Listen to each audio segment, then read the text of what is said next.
You gotta hit that microphone. Gotta do that. There you go. All right, we'll call the meeting to order of the Woodland Davis Clean Water Agency for September 21st, 2017. Ask Mr. Lee to lead us in the pledge of allegiance, please. Thank you.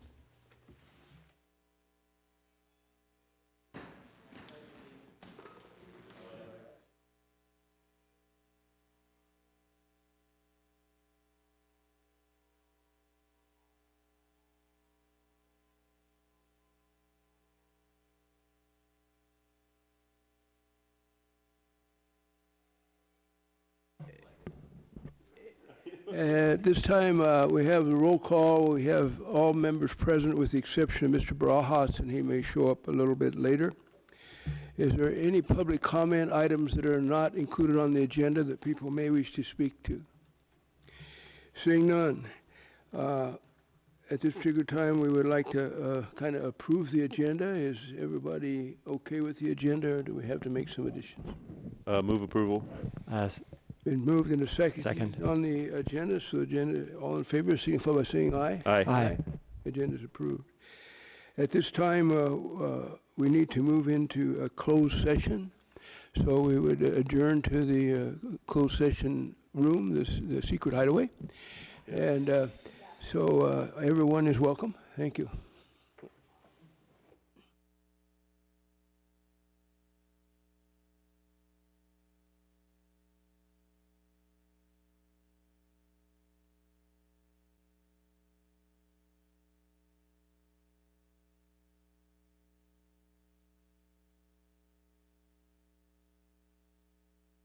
Thank you. We have adjourned closed session, and we kind of restart the regular session, and we have no reportable action at this time. So at this point, we move to the consent items. Are there any comments or questions on the consent? Move consent. Second. Been moved and seconded to approve the consent items. All in favor, signify by saying aye. Aye. Aye. Opposed? Abstentions? Consent passes. Move on to item number 3, updates, information, discussion, Woodland Davis Water Supply Project. Dennis, is that you? That's me. Okay. It's hard for me. Hi, good afternoon. Just a few quick updates on this item. I did not prepare a PowerPoint presentation today because it's really just a few items updated since our last meeting. The agency did receive the executed SRF agreement extension that the board approved at the last meeting. That extends our loan agreement to June 4th of 2018. So depending on the timing of completion of work at the intake, we may need to extend this again to probably the end of 2018. CH Tomb Hill did complete installation of a caustic chemical feed system at the, I believe it's in the SBCs at the plant. In January, they started adding caustic soda at the plant to control the pH in an attempt to get the manganese levels down to 0. They had been in compliance with manganese prior to that, but they wanted to run a test to see what would really happen. And that was successful. Since they started adding caustic, manganese has been non-detected in every single test. So they did add permanent system for making this work. That is at no cost to the agency. That's part of the regular operations. CH also upgraded the SCADA system. They added more license and upgraded their software really to add this caustic system into the SCADA system, and also additional controls at the joint intake facility. This is also at no cost to the agency. This is part of their regular operations. The agency is working together with CH Tomb Hill on modifications to the log boom at the joint intake. This is the log boom structure that is outside of the screen in the Sacramento River. It's been in place for about 1.5 years now, and we've noticed that there is accelerated corrosion on the shackles and the bolts that connect the log boom sections to each other. And it's been a little bit of a mystery to everyone. The river water itself is not corrosive. It's tested regularly. That doesn't seem to be the issue. Each of the pilings that the log boom is connected to is electrically isolated, meaning that there should not be electrical corrosion going on across the whole log boom itself. But yet we found after about 1.5 years that the shackles and the connecting bolts are severely corroded. No real apparent cause of this. So the agency is working with CH Tomb Hill on basically a test of the 3 different log boom sections to use different types of materials to try to see if we can arrest this accelerated corrosion. The cost to the agency is roughly $11,000 for this work, and we're working through that with them on getting this done. We're planning on getting this in very soon this fall, and then checking it in about a year to see which parts worked, which parts did not work, and we may need to replace some of them in about a year. We did also check with Natomas Mutual Water Company's intake a couple miles upstream of us. They have a similar log boom system, same materials. They have not been experiencing this corrosion. So it's really kind of a mystery as to why it's happening, so we're running a bit of an experiment to try to resolve it. And that's really about my updates for this meeting. I'll ask if there's any questions.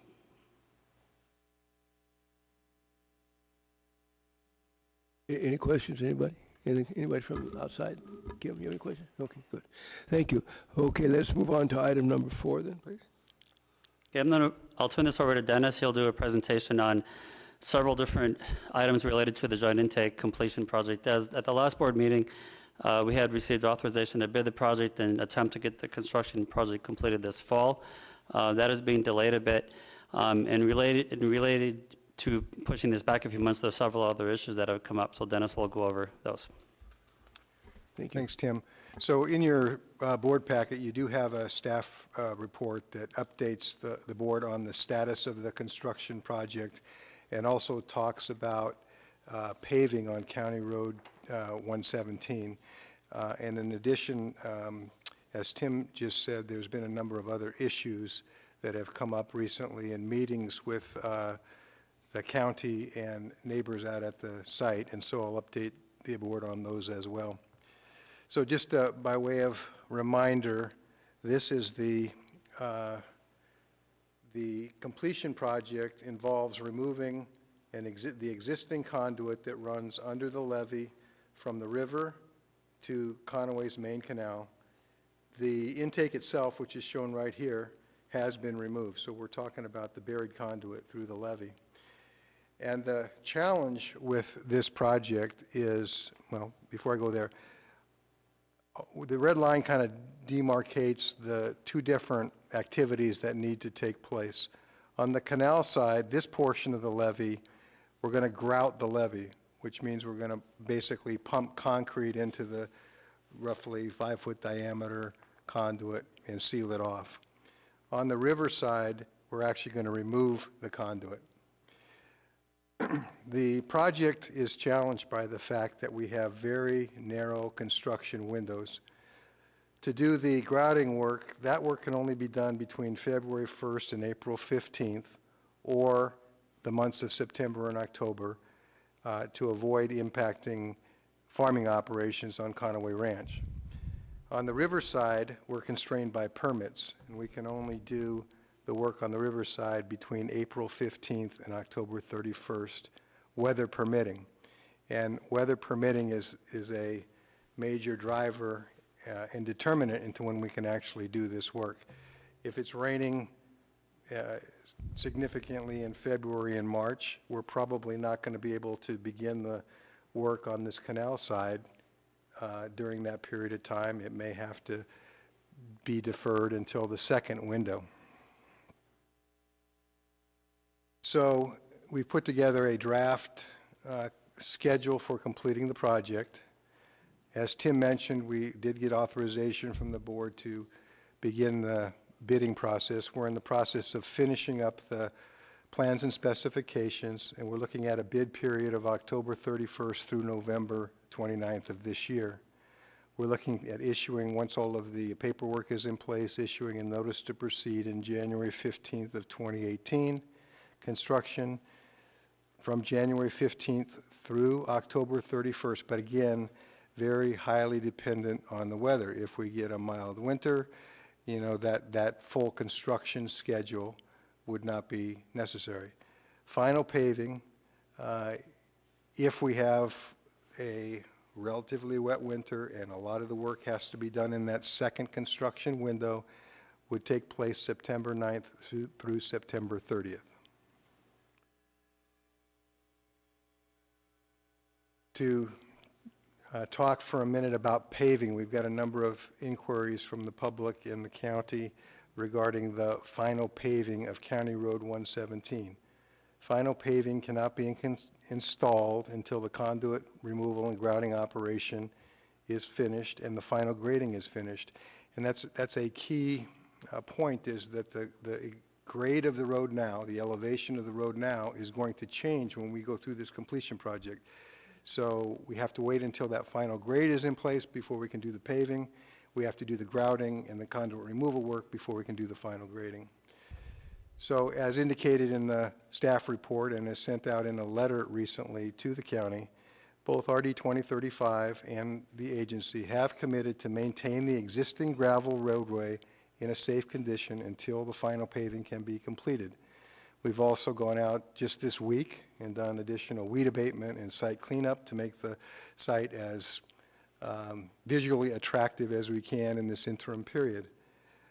The other thing that has come to our attention is that the Army Corps of Engineers, the U.S. Army Corps of Engineers, is starting a levee restoration project to the north of our joint intake site on September 25th, and they'll be bringing in about 600 truckloads of material to do their levee repair over County Road 117 in the area that we're talking about eventually doing the final paving on.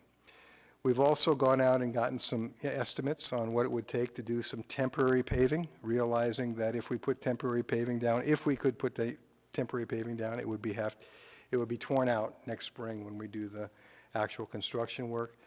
Those estimates range from $23,000 to $28,000, and that ability, if that was something that the board was interested in doing or we were interested in doing, would be constrained by this levee restoration project that we just became aware of and the onset of the winter season.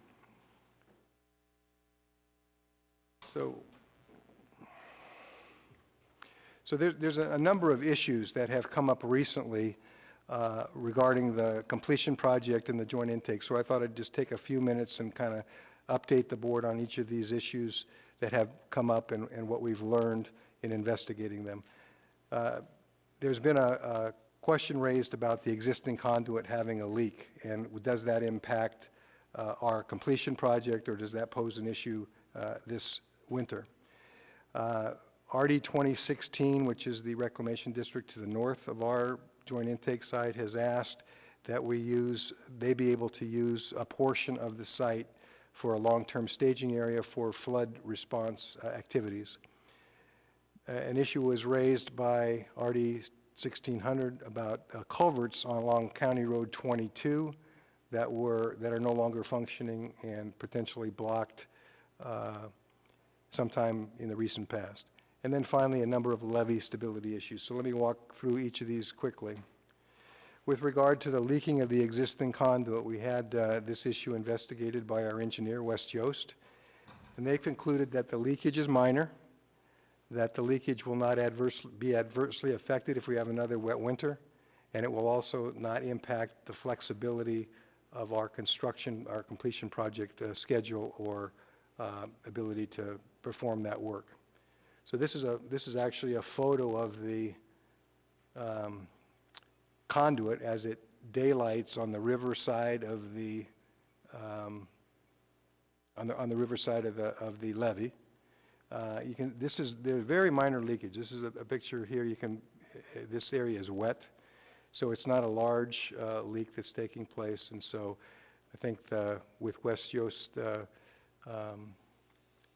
investigation, the recommendation and the conclusion is we feel comfortable not doing anything with this particular conduit until we begin the work on the completion project. Mr. Deemer, if I could, Yeah. what's the location of this photograph? So let me go back. It is, as I mentioned before, so this is the old intake. It's been removed, so that picture is right here. Okay. Right where the conduit is buried and it daylights onto this slope here. Don, I went out there as well and walked down there with Mike, who's this 2035, the boss of 2035. And there is I would say a couple cups of water a minute coming out of that area. And there is some small dirt that's moved at the bottom of that because of that. And I've, asked Dennis to take a look at that again, have the engineers take a look at it. It's not substantial. It's probably the size of 2 or 3 shovelfuls of dirt, but I don't know what that means. The other thing that when we were out there with the individuals who were concerned, they were concerned about the kind of a whirlpool that is formed because of the structure. And is that having any effect on the levee structure itself? So that's part of the investigation to see if there's anything. We need to roll back that plastic, take a look at it, and then see if there is any concern. I mean, to have their engineer, who is Lagnar Mikkel, kind of touch bases with our engineer to make sure that they're on the same page and we don't have liability. So I think that's what we're trying to do in that issue while we still have daylight, so to speak. So thank you. So the next issue that was raised by RD 2016 when we had our site visit was they expressed an interest in using a portion of our joint intake site for a staging area to deal with storm relief. And we've investigated that issue. It wouldn't be available this winter because we need to be able to move our contractor in for the completion project as early as January 15th, and they will use that area for their staging. And then there's also a concern, and something we need to further clarify, is the visual impacts of having a staging area right in front of our joint intake sites. So we would need to make sure that they intend to use it only during emergencies, and that wouldn't be something that would be permanent, and they would have sandbags and piles of dirt and other things there at all times. So that's something we need to go back and follow up on should the agency decide it's something that they would entertain. So, and this is, I apologize a little bit for this figure, but so this is the river here. This is our new joint intake here. If you drive out on, this is County Road 117. If you drive out there, you'll see the K-rails and fencing, the purple line. And the area that they're interested in is right here. And it is a property that is jointly owned by RD 2035 and the agency. Okay. So the next issue is the culverts on County Road 22. As part of our site visit with the county and others a couple of weeks ago, there was a concern that County Road 22, there were previously culverts under the road, thought that perhaps they were damaged during the construction of the agency's raw water line. So in follow-up to that issue, Dan Ramos was contacted. He did generally recall conduits out there, but couldn't recall the location.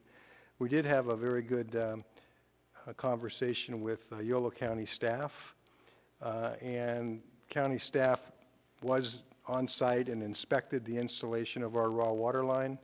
The county reported that they did discover a culvert during construction. It was about 5 feet deep. It was filled in. There was no visible inlet or outlet, and it was serving no apparent purpose. And so the county directed the agency's contractor to remove the portion of the conduit, the culvert rather, that was in the way of the alignment. And RD 2016 installed 3 new small conduits last winter across the road. They perform well, and there's a thinking that those will be sufficient going forward. Levee stability issues. Getting to the end here. I'm sorry. Chime in a little bit. If you can throw that map back up there again, can you go back there? So you can show you kind of where those culverts are on. They're kind of at the bottom of his map, but there was also the canal that went between our intake and the causeway levee, and that canal, the canal goes across here, was filled with water last year quite often. And Conway had to pump it out. And so I had a call from one of the residents about that, and if that was going to happen again, and who would be responsible for that pumping. And so when I talked to Mike Hall, he took me there, and he showed me that the leaking that filled that canal was from the Conway levee. It was not from the river intake. That Conway levee at their siphon, that the siphon did not properly close. Since then, they've had it repaired. They're going to watch it very closely. It's a manual siphon. They have a grant in for $200,000 to replace it with a more recent non-manual siphon. So I called the individual back and told him that. And so we're going to keep our eye on it. But the water that filled that canal was not as a result of the intake. It was a result of the siphon on the other side, the causeway side. So everybody seems to be understanding that. There was water that seeped and went across that road during the winter, the high water, and you would go through there and there'd be 2 or 3 inches going across that. And that's just because the water was high so long, and those levees were made of sand, and there was seepage, and they lost several hundred trees along there as well because of that. Not because of the seepage where we were, but the seepage on the levee. So those pipes that were reinstalled were an attempt to prevent that seepage from running across the surface of the road, but running from the riverside under the road into the farm ground. Now, that's a challenge because the farm ground has no ditch on that side. So, we're going to have to continue to watch that. And I don't know, Dennis, whether, since it was not functional at the time, whether we have any operational liability or not, and that's something that you have to talk about. Yes. Okay, so the last set of issues I wanted to brief the board on was levee stability issues that were again raised in our meeting on site with the county and neighbors.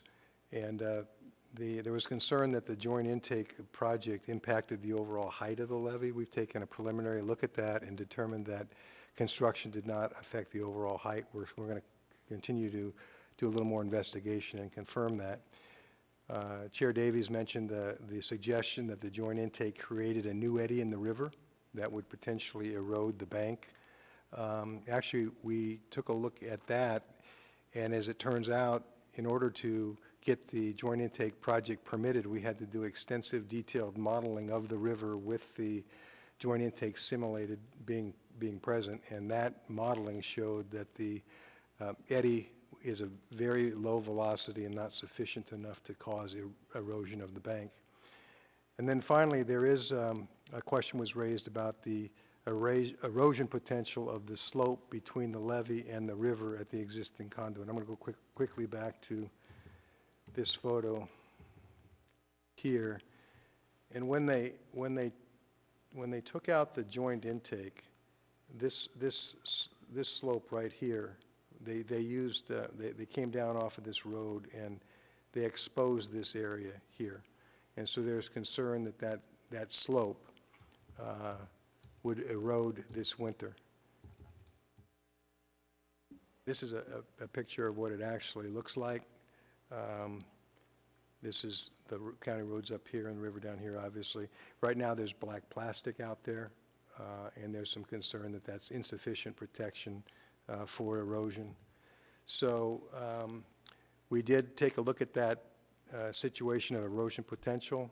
There is a potential for the plastic sheeting to blow away or move and cause an exposure of the soil. So there is a recommendation from our engineer to do some additional erosion control measures, basically jute blankets and possibly hydro seeding that would be on the order of $16,000 to $23,000. So that's a rundown on all of the issues that have come up on the joint intake project. The reason I wanted to take the opportunity to mention these to the board is that we are getting a lot of calls from neighbors and from the county and others, and so we wanted to make sure that the board was aware of the issues and what we're learning and what we're doing to answer the questions we're receiving. Thank you, Dennis. And the Kent and Kyle Lang were the two people that asked us to meet them out there. Kent is quite a walnut farmer up and down that, and Kyle is the president of RD 1600, I believe. And I've had a couple calls on that water from the RD 1600 people. But we met them out there, and Dennis did a nice job, and we walked around, got the list of their issues, identified the issues, and we've been getting back to them on a regular basis as to those issues. One of the issues was cosmetic. In an email, he said it looked like it had been deserted, and it wasn't up to our standards or your standards, anybody else, so we've addressed that. And then we're addressing the engineering standards, and we're also addressing the leak standards, trying to get that information back to them as much as we possibly can. We just found that those trucks are going to be hauling that riprap in there, whatever it is. So there's going to be, 1,200 trucks go across there, 600 in, 600 out. And so that's supposed to start September, next week, I guess. And hopefully they'll get it done, they have to get it done by November 1st, I believe. That's their deadline under the Army Corps of Engineers set of issues. So that's what we know. Hopefully that will be completed in that time. So that's all the other information I have. So questions, and I know, Don, that you've had some questions from a county standpoint. So just feel free to address and ask those questions. Thank you. Well, first of all, I appreciate very much on behalf of the county, we appreciate the conversations that you're having with the residents out in the neighborhood there. You know that my colleagues are very concerned about the ongoing condition of the road. I think the nature of the sequence that you described is not new. That's the sequence that I think you've been talking about for quite some time. We knew that the conduit had to be repaired and that blocked on the riverside and were taken out on the riverside and blocked on the other side. We knew that that was the precursor to the final paving on the road there. The challenge is that it's been quite some time since this has all been going on, and people are upset that the roadway is continuing to be in pretty bad condition, and the schedule here doesn't give them is not going to feel good when the rest of the board hears that it's yet a year off before, and it might even be longer. So that really is going to be, I'll tell you, my colleagues are going to be even more upset when they see that. We've got a letter recently that described the sequencing, and my colleagues were upset about the sequencing, but the sequencing no different than it has been quite some time. We understood that. I don't dispute that.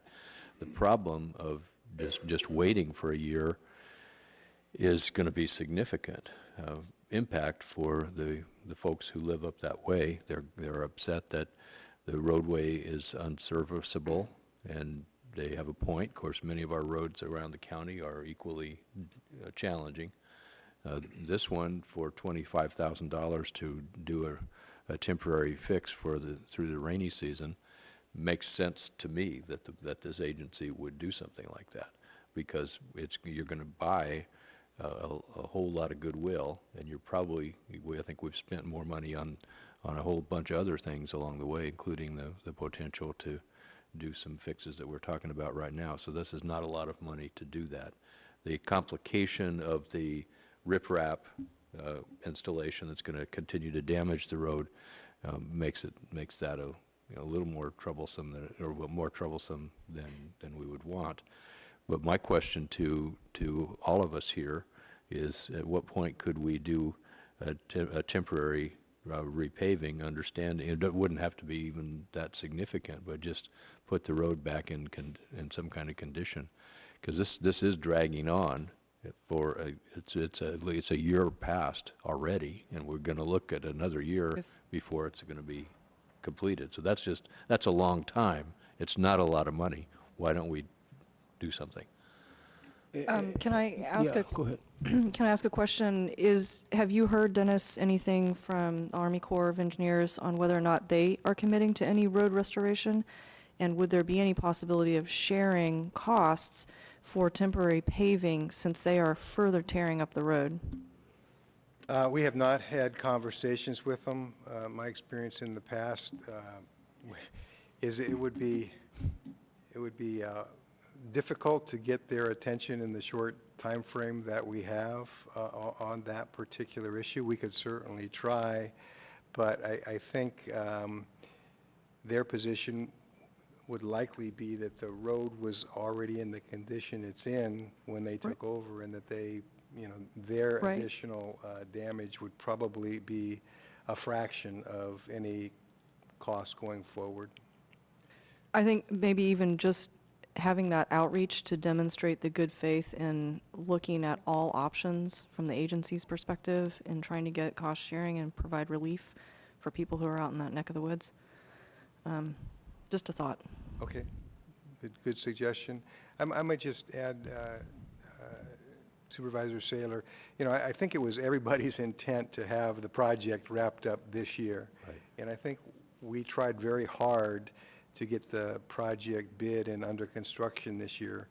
But, you know, two things really entered into the picture. One was the wet winter, and it pushed everything back. And when we looked at the feasibility of getting the project awarded and construction done this year, that made it very, very difficult. And the second thing was that the contractors that would normally bid this work are extremely busy, and, you know, 80 to 90% of them said they probably wouldn't bid it, and a couple of them said that if they did, it would come at a huge premium.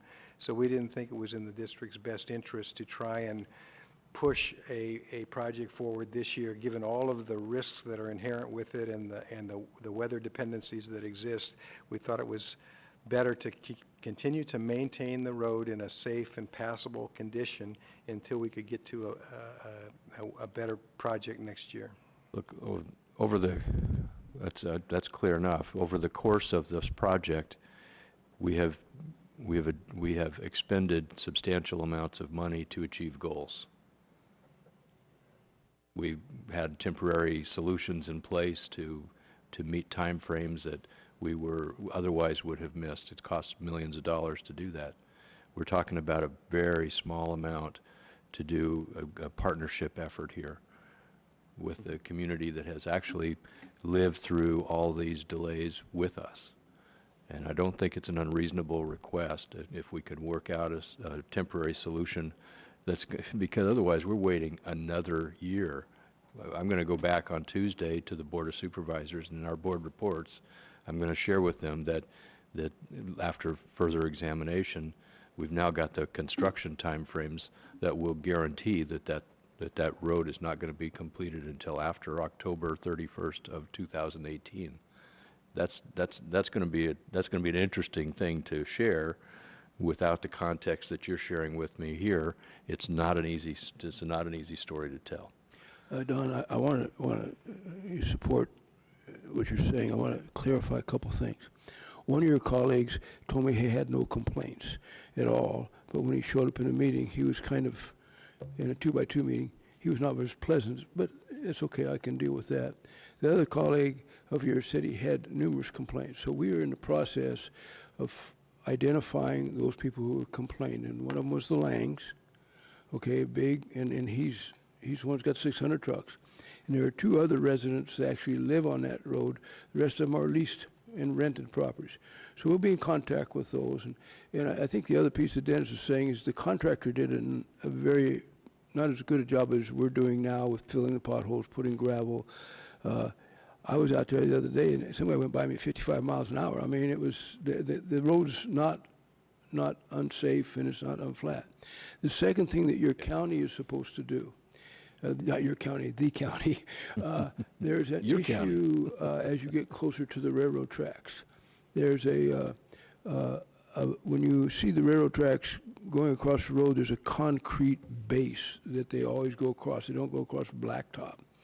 And there's some information that we need from your county road department as to what we can do before we get there to we have to start messing with the whole railroad base. So that's the information that hasn't come back either. So I think the other piece is that one of your colleagues said that there becomes an issue with blacktop later on in November because you can't get it. You can't get hot blacktop and things of that nature. So I think there's a lot of issues here. I think we'll evaluate them, and based on the direction of the board, we'll go forward. I think Dennis's point is that we need to know that that's X number of dollars that's not going to work, and you can't do anything except that money goes away. And I understand the amount of money that is contained to what we've done. It's not very much money.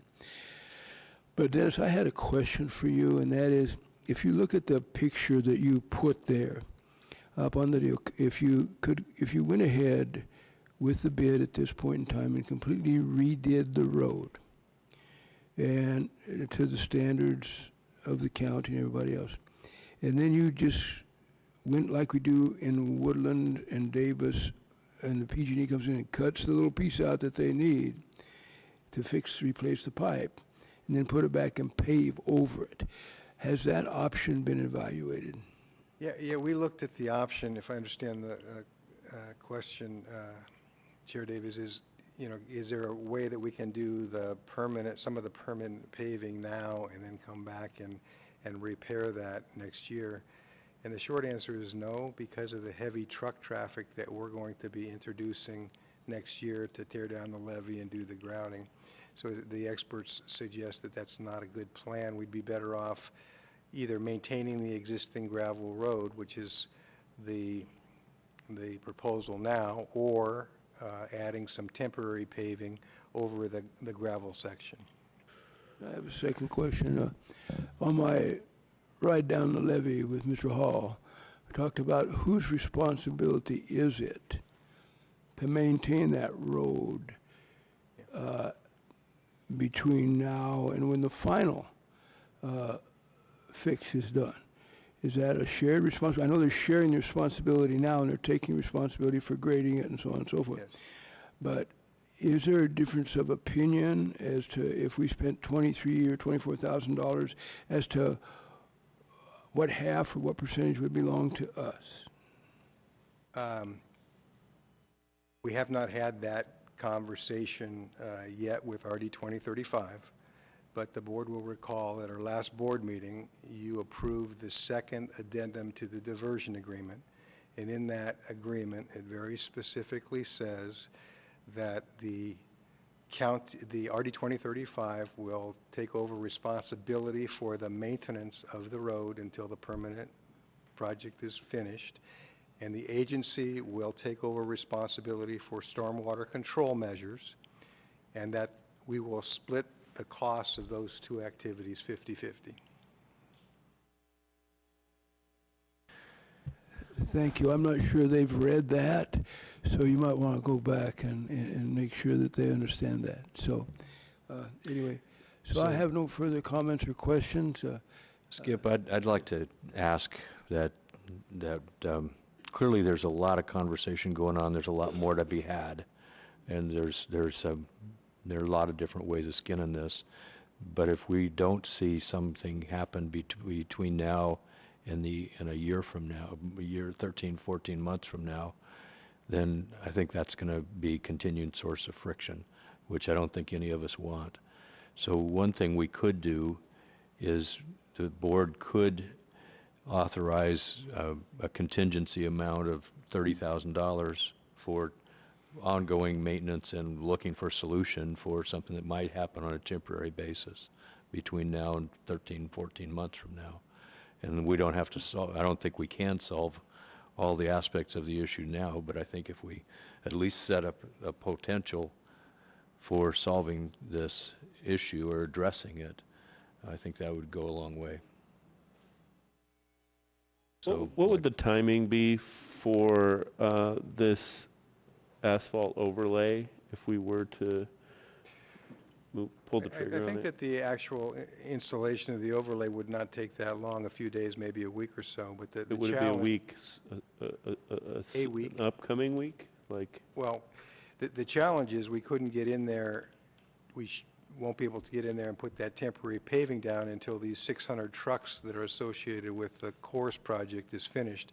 They're starting September 25th. We're not exactly sure how long that project is going to take. So the earliest we would be able to get in and do any temporary paving would be once that project is completed. The temporary paving itself, like I said, is probably a few days, a week. It's not a long period of time. do we have any sense? I mean, I know we don't, but I mean, we're talking November 1st for that Army Corps project, or? 'Cause We once you get don't much know. past that- We're still trying to track down the duration of their project. We've been told from the Langs that they had heard that it's going to start September 25th. So we're still trying to find out more about the actual confirmation of that start date and the duration. Okay, thank you.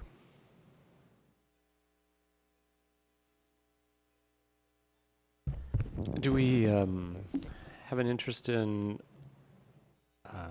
following Don's recommendation, the idea that we authorize a contingency fund? Although I think already that you do already have that ability to spend below a certain amount without having board approval. But would the board be interested in setting aside some money just in case we determine that the Army Corps of Engineers actually it's a relatively short duration and the temporary paving actually could be useful? And then that way, I think, you know, it's very specifically clear to everyone that, you know, we are interested in doing something if possible.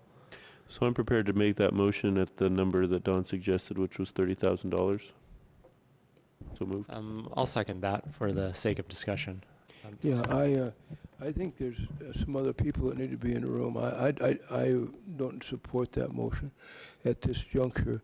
I think we need to, if that is true, the 50-50%, then there's an obligation of 2035 to have come up with some dollars.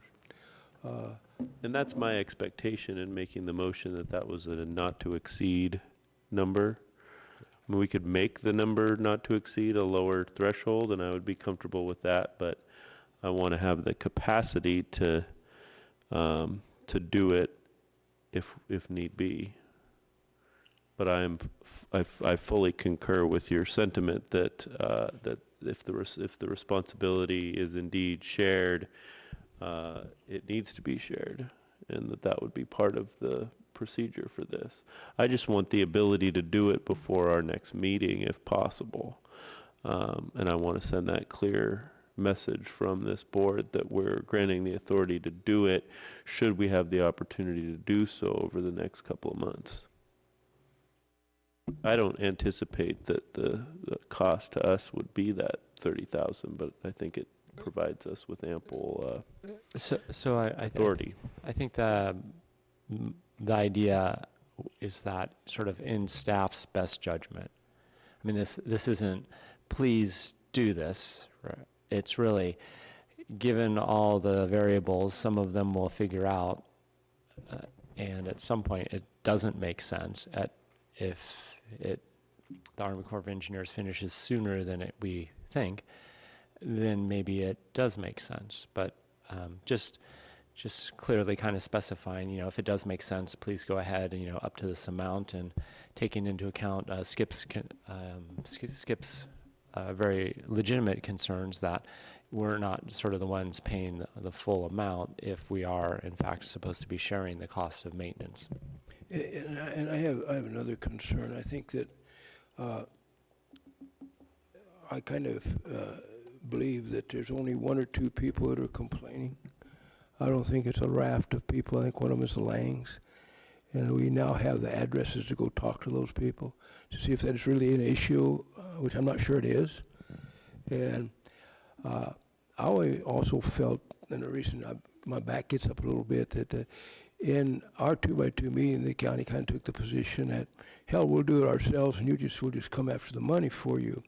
So that bothered me a little bit. And so, you know, I can't explain how those. yeah, why I those can't people explain act that the either. way they You know, act. but it was very clear. And so when somebody tells me that, automatically I feel that way. I say, well, yeah, it's in your best interest. You go ahead and do it, and then come ask me for the money. But so I think we have some clarity here that we need to do. If we're going to be cooperative on this issue, we need cooperation on other issues. Some of the issues that we've talked about here earlier today, and. So I just think you got to clear the air on the whole thing, Don, and your colleagues need to kind of get in the same room and clear that air with us. And if that's their intent, then I think we could move forward. So Well, my intention here is to, as I said, to yeah. reduce the friction rather than increase it. So you have a motion and a second. Yes, go ahead. You have a motion and a second on the floor.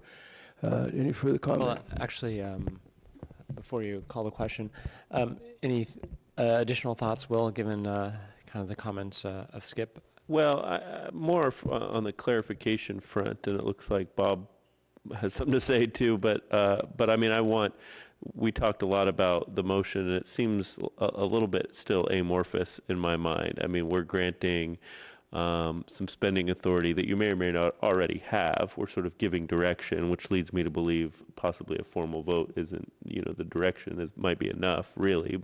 The vote might just be a formality, but we're giving direction to sort of use your judgment, but know that if, in my mind, know that if at the end of all these conversations, I still think there's a lot to be said for the goodwill that will come with making this what I believe is a pretty reasonable sized gesture. And that's all I'm really getting at. And so I want to hear from Bob, and I want to make sure that whatever this motion is clear for the record.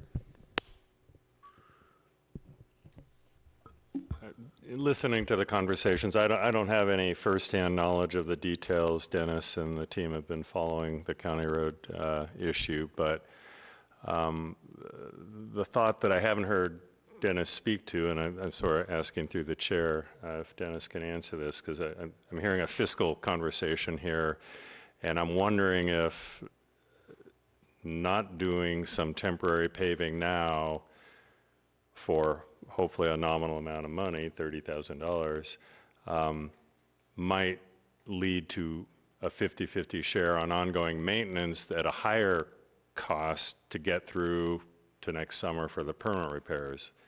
Could we spend more than $30,000 of maintaining the road that could be avoided if we invested a little to do some temporary paving now? I think if you were to do temporary paving, the current plan for maintenance of filling the potholes would be reduced somewhat, but it would not come close to making up the $30,000 amount. Okay, I guess, again, my lack of familiarity with the details of it, filling potholes is one thing, but, especially with the Army Corps work, I mean, if the road is more than just potholes and it really completely falls apart, then we're arguing about who's fixing it, but someone just needs to fix it. So that's what I'm, are we better served by spending a little money? Perhaps we buy some goodwill, but we also may save ourselves some money and nuisance work for the next 12 months, not knowing how Mother Nature and the truck traffic may create a bigger maintenance problem for us. It's just a question. Well, as I said, I think you would save some money on the maintenance. It's hard to predict exactly, what additional maintenance might be required when the 600 trucks go over the gravel road. But again, just my sense is that it's going to be a slight increase in that cost, but it's not going to be $30,000 worth of additional road maintenance. And do we have an existing condition assessment so that so that we can document whatever the Army Corps does? Yes, we do. I mean, That's, I think, key. The staff has been out there on a fairly regular basis. The road is in good shape. It's a gravel road. Right. And the problem that occurred over the past few years is that the contractor was in charge of maintaining it, and they didn't do a very good job, and they let potholes develop, and they had to call the county to complain to get them to go out and fix it. The county's now, the contractor's now off the site, and so RD 2035 is going to be in charge of that, and they're committed to doing it on a regular basis, making sure that it's graded and any potholes that develop are filled. Okay, and it's gravel right now, and you said that we're the responsible agency for stormwater conditions management, right? Yes. So I would think a gravel road would lead to better percolation and maybe a little less erosion, so maybe it's in our best interest to maybe also consider that. And those are shared costs as well with RD 2035? So the blankets that you were mentioning, that's a shared Yes. cost? So what we were to the do second paving. addendum, and our attorney can correct me if I'm wrong, but what it says is we, the agency, will take over responsibility for erosion control and filling out the stormwater permits that Right. we're required to comply with, and the RD 2035 will maintain the road, and we'll add up our costs and split it in two. Divide by 2 and pay, right. Okay, so do you think that it would exceed $30,000 period for the agency between temporary paving and the stormwater control measures, the erosion control blankets, and permit filing? For our half, Well, I'm going from memory here. I want to say that the combined costs are on the order of $2,500 a month. So maybe, $28,000 a year for both. We can't get rid of the stormwater compliance activities, and so, we're maybe spending $500 to $1,000 a month going out there and grading the road. Again, this is from memory, so. The bid that we were going on was given by Spencer Defke to the county, and he said he would go out there and exercise paving on that road after the trucks were done if the weather was permitted. And the number that he proposed was about $25,000, $25,000. So I think your point is that Dennis has that authority, and so maybe there's the intent that's the intent, to make sure that he knows how you feel. Yeah, so I'm happy to withdraw the motion. I think we've clearly provided our thoughts on the situation, and I think the general consensus is that we would like to take care of the road if it does make sense, but there are, as Skip points out, some other issues as well in the mix. Yeah, I'm comfortable with the fact that you have that authority and that we've made our direction clear, and I think there's consensus about that. And I think the motion is probably redundant from a procedural standpoint, since you already have the authority. Another question, if I could, and this, I'm looking at the project completion schedule and the construction windows, and it's not just I think it's not just between now and November, December when the rains hit, but there's another period of your construction window starting in February. And if we were in February now and having this same conversation, we'd be looking at a period of 9 to 10 months before the opportunity to have that road completed. That would be kind of through the rain. We'd be looking at a different situation. So if we can't get something done in November, we still have the construction window in February. Thank you. I think that's true. Do you have a comment? Yeah, I think, that once we get into the wet season, it's going to be temperature. You're going to have a sufficiently warm temperature in the absence of rain for a week or so to do the paving. The other problem, quite frankly, is the hot asphalt plants. I think, as Skip pointed out, they close down. So you'd have to wait until they open back up in the spring. I just want to make the point again. I know I've said this, but this schedule kind of assumes that we're going to have a wet winter and that we can't get to the final repairs on the canal side until that second window, and then that puts the paving in September. I felt it was better to kind of present that situation rather than to tell you that we're going to get it done sooner, assuming there was good weather, and then have to change that if that didn't occur. So the paving could get done sooner. It's all weather dependent. This is kind of assuming a wet winter. What's that time where the asphalt folks stop doing their thing? Maybe Tim or Bob? It's typically right around the middle of November to Thanksgiving. They Okay. generally all shut down by Thanksgiving every year. Okay, It could be just time. curious. Sure. Okay. So there may be a window. Okay. The other thing that I talked to Dennis about and I was concerned about was the status of the Orville situation. The status of Orville Dam and the spillway, and keeping our eye on that as well. And so that seems to be coming along fairly well. We keep, because if they have to have a major release at any one time, that would affect our opportunities to do this as well. And we can't predict that, but at least that's on the table, so you know that. Okay, thank you. Any further comments or questions on this item? Thank you, and thank Don. Thanks for your comments and your participation. Consideration of adoption of the agency debt management policy.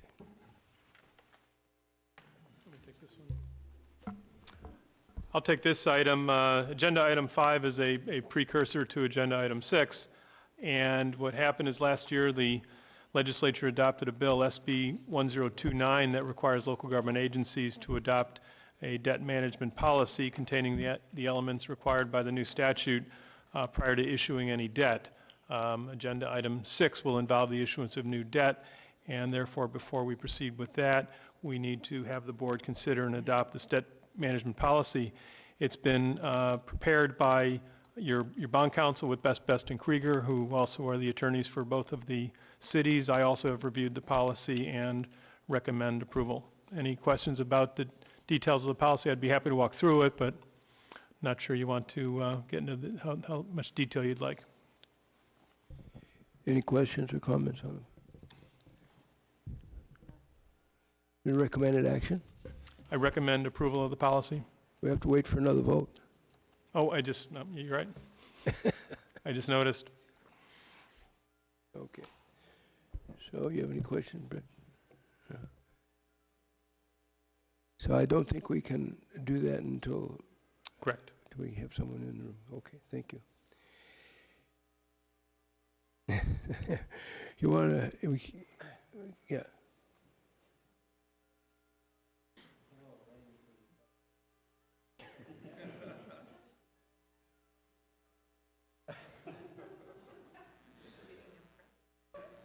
Okay, we need a motion to approve. Motion to approve staff recommendation. On number 5, do we have a second? I second it. Okay. We have a motion and a second to consider the adoption of the agency debt management policy. All in favor signify by saying aye. Aye. Opposed? Abstentions? Motion passes. That'd be a longer staff report. Item 6. Thank you. I'll try to briefly cover item number 6. What is before you is a resolution for consideration by the board authorizing the agency to issue revenue bonds in connection with refinancing the promissory note between the agency and, in this case, the City of Woodland, that stems back to the water rights agreement procured back in 2010 by the agency and the cities from Conway Preservation Group. You'll recall briefly that as part of that water purchase agreement, both Davis and Woodland each were parties to promissory notes to pay, I believe it was over a 24-year period, the cost of the water rights. As part of the agreement with CPG, the cities had agreed to cooperate with, at the assigner's request, converting that promissory note to a tax-exempt municipal bond instrument. I believe the City of Davis and the agency took action back in 2015 to do the bond deal under a similar but slightly different structure. What is still outstanding is the City of Woodland's promissory note and the conversion of that to the tax-exempt municipal bond debt. What's before you this evening, again, is a resolution authorizing and approving all of the required documents to execute that transaction. Briefly, the transaction, similar to the one a couple years ago with Davis, has been structured so that the cost to the City of Woodland is exactly the same as under the promissory note, so there's no adverse fiscal impact, and it's the City of Woodland and our ratepayers that will be essentially paying the debt service cost of the bonds issued, in this case by the agency. All the costs associated with the transaction is borne by Deutsche Bank, that was the assignee of the promissory notes from Conway Preservation Group. Just briefly, one more layer of detail, structure. The bonds are structured to be issued in 2 series, a Series A and a Series B. As described in the staff report, I would note that you should have on your dais a revised resolution that has a slight revision from the one that was issued originally in the packet that provides some additional flexibility to Deutsche Bank as it relates to the resale of the second series of notes. So again, happy to answer any questions. I'll just conclude by noting that the same item was actually before the Woodland City Council last Tuesday night, and it was approved by the council. And the next step is for the action by this board so that we can proceed with the issuance of the bonds. This Any point of questions? clarification on this, this red line version was the one you emailed us separately, right? So we've seen this version, okay. Correct. That's the one, okay, thank you. Any questions? Any No, comments? the city of Woodland has voted for it. I'm Okay, good. we're good for it. We have a motion then to approve the item. I'll move it. I'll second. Been moved and seconded to approve the item, the refinancing, the purchase agreement refinancing, basically for the city of Woodland. All those in favor, signify by saying aye. Aye. Opposed? Abstentions? Motion passes. Thank you very much. From the city of Woodland, we thank you. Item number 7. Item number 7 is the request for authorization for the general manager to execute amendment number 10 with CH2M Hill. What this item is a SCADA control system for the polyphosphate feed system, which is a additional corrosion control chemical that the city of Woodland has been evaluating to add to the city of Woodland side of the water supply to help deal with some corrosion issues that the city had been experiencing. At this point, we're not asking to directly approve the contract amendment, merely for authorization to approve it should the city of Woodland decide to move forward with polyphosphate. We've been monitoring in the city of Woodland water quality complaints, and the water quality has been improving.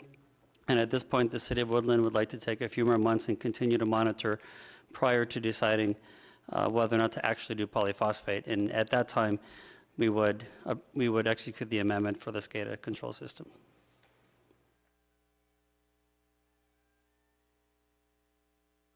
Any questions on that item? Again, it's a Woodland issue.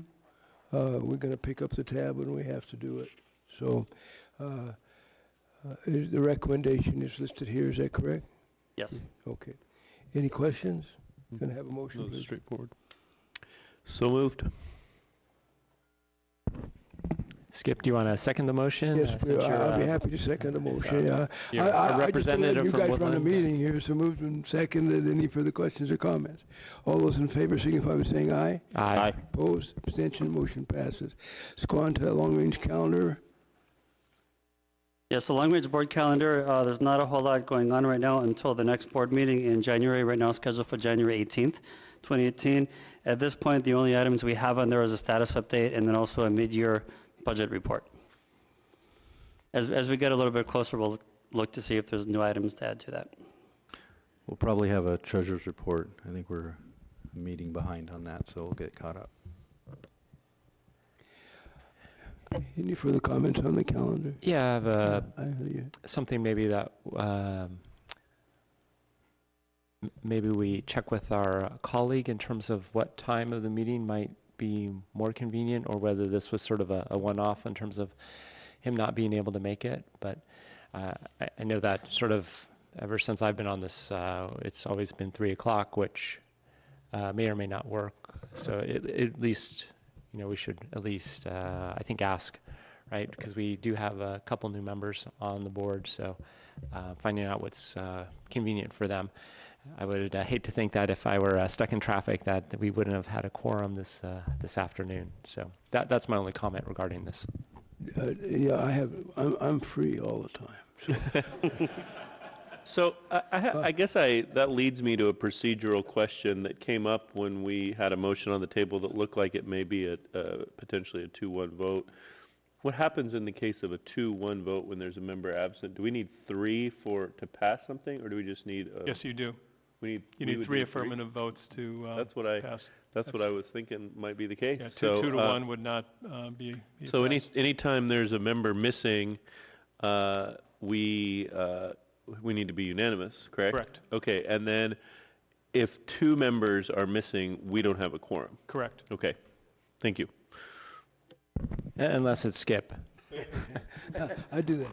Hey, in our bylaws as well, on many of our other 2-by-2 meetings, we have alternates that are appointed or can be, in case we're stuck in what do our bylaws say about that?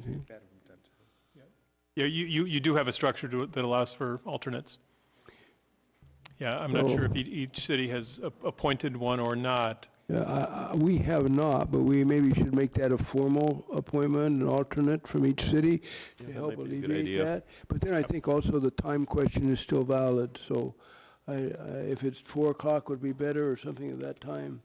That's fine with me, and also I think we should go to our city councils maybe and formally have an alternate appointed, so that if we are in a situation, we got a call this afternoon from Mayor Barajas that got an email about 2 o'clock saying, all of a sudden I've had to change my work schedule, I can't get there, just because he works at the Capitol, and, I see. you know, so that just happened, so, And I would it suggest. could also, just to throw this out there, it could be in the morning, right, a 9 o'clock start or something. I mean, maybe just pull the Get current up board. Yeah. But yeah, He's not a calendar issue, but. I'm at Anyway, Starbucks so- at 9. yeah, so we'll maybe figure something. Well, maybe skip if we have hot coffee here and a donut or a bagel or Yeah. something that'll get you here in the Whatever morning. is in the best interest. You know, I know you all have other obligations at your offices and your work and different things, so maybe, Tim, you could kind of check with the individuals here and see if there's a preferred time, and we can make a change. If you have a preferred time, we can do it. I don't have a preferred time at this point, but yeah, the poll might be useful, informal poll. Maybe we have a poll of morning or afternoon, and maybe if we get a poll of the time changes too, that would be good. And then I guess we can look into the idea of an alternate and what the constraints are in terms of who the alternate could be. Do you have an answer to that at this time, Nick? Well, it must be another city council member. Yep. That's easy, thanks. Yeah, so I didn't think there were a lot of constraints, so I think that, you know, we as a council, Woodland and Davis, could move forward with that. Now, is that also, we're gonna allow that with the Board of Supervisors too? They can send anybody they want, right? I'm not sure as to the two participating agencies, whether or not the JPA provides for alternates. Offhand, I don't think it does. We definitely have an alternate Oh, do you? on our campus. Yeah, Okay. Mabel Salon Okay. for Government Relations is our alternate. Right. So are we talking about the bylaws for the No, JP? it's actually in the joint powers in the Joint agreement Powers itself. Agreement of the makeup of the board, Right. and it is indicated that it's 2 members of each city council. Plus And an a alternate. named, plus an alternate is named, I mean, not named, but Provided identified for. specifically. And for the first, as Dennis reminded me, for the first couple of years of the agency, the councils regularly appointed alternates just to be standing by, and as it turned out, we never had to call upon an alternate, so I think the practice has become the city councils just kind of stopped sometime along the way, stopped appointing that third alternate. But you can certainly revert to having an alternate available, but then that only works if the regular member can plan ahead and let the alternate know that, hey, I'm going to miss a meeting, you got to be there. So And do we run into any Brown Act issues among our city council members if there's now 3 of us that may or may not be discussing JPA issues or something? That may be a question for. We don't our- worry about that in Woodland. Yeah, yeah, oh, okay. That's why I was looking past you to Brett, because we're the only I ones. just wanted, It'll be a front page news here in Davis, so. The city Okay, attorney, the let's city cross that bridge attorneys when we might. get there. Yeah, burn that bridge. We could, we appoint alternates for many of our assignments. We don't have an alternate for this assignment. I don't know if it's in the bylaws or not. yeah, I could but check, but I don't recall. Yep. We could, if it's appropriate, we can do it. Okay, I will check with my mayor and see what his direction is, and see if they would like to appoint another person to this as an alternate for ourselves. And if we do, we'll communicate that name to you. Okay, at this point, I think we're done with long-range calendar. I had a question too about the transition of chair. When we talked about that earlier, I don't know if we'd identified a time, you know, and I know it's supposed to transition from myself to you, and whenever that is the first I of the think year, technically that's it's from Woodland to Davis. fine. Yeah, so, okay, well, you can live in Woodland or Davis, I don't care either.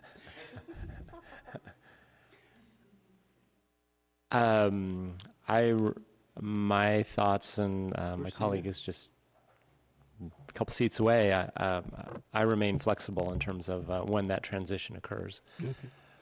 Remind me, oh, it was because of the election last November that we had a changeover in membership from Tom to you? Bill, No, not from Tom then, from Jim Hilliard. Okay, and, all right, thank you. So, But the idea is that the chair alternates every year. and this is the calendar of the first year, is that when we've normally done it? Does anybody know how that works? At the budget time in June, In June, okay, it's in June, the budget time, you said, fiscal year. fiscal year. Yeah, so I think, That does not have to be on the long-range calendar for next meeting then. So we'll do it in June.